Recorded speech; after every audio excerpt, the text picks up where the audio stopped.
سوال ہے کہ اگر کسی نے سعودی عرب میں ملازمت کے دوران حج کر لیا تو کیا اس کا فرض ادا ہو گیا کہ دوبارہ حج کرے گا؟ اگر کوئی آدمی گیا ہے حج کرنے کے لیے، بہت سارے لوگ، ہمارے بہت سارے دوست، رشتہ دار، اس طرح بہت سارے لوگ ہیں ملازمت کے لیے سعودی عرب میں جاتے ہیں، تو اگر کوئی سعودی عرب میں ملازمت کے لیے گیا، اس پر حج فرض نہیں تھا ابھی، لیکن اس کو کمپنی نے یہ سہولت دے دی کہ جی آپ حج کمپنی نے کروا دیا، یا کسی بھی ذریعے اس نے وہاں سے نوکری کرتے ہوئے حج بھی کر دیا،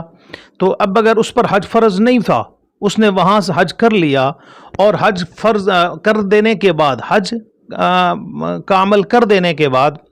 کچھ عرصے کے بعد یا سال بعد، 2 سال بعد وہ واپس اپنے علاقے میں آ گیا، یہاں آ کر وہ صاحب مال ہو گیا، اب صاحب استطاعت ہو گیا، تو اب دوبارہ سے اس پر حج فرض نہیں ہوگا۔ حج جو اس نے کر دیا ملازمت کے دوران، وہ حج اس کا فرض ادا ہو گیا، اور